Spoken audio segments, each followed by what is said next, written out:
ಮಂಟಪಕ್ಕೆ ಹೋಗೋದಕ್ಕೆ ಬಸ್ಸುಗಳು ತುಂಬಾ ಇದೆ.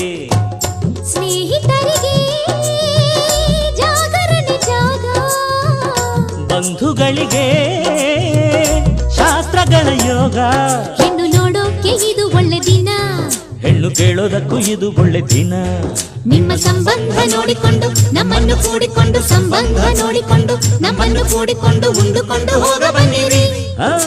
ಮೈಲಾರಪ್ಪ ಅಪ್ಪ ಕಾವೇರಪ್ಪ, ಮೈಲಾರಪ್ಪ ಕಾವೇರಪ್ಪ ಬಂಗಾರಪ್ಪ ಬೆಳ್ಳಿಯಪ್ಪ, ಪ್ರೀತಿ ಇಟ್ಟು ನಮ್ಮ ಮದುವೆಗೆ ಬರ್ಬೇಕಪ್ಪ. ಅಪ್ಪಾಳಮ್ಮ ತಿಪ್ಪಾಳಮ್ಮ ಆಂಡ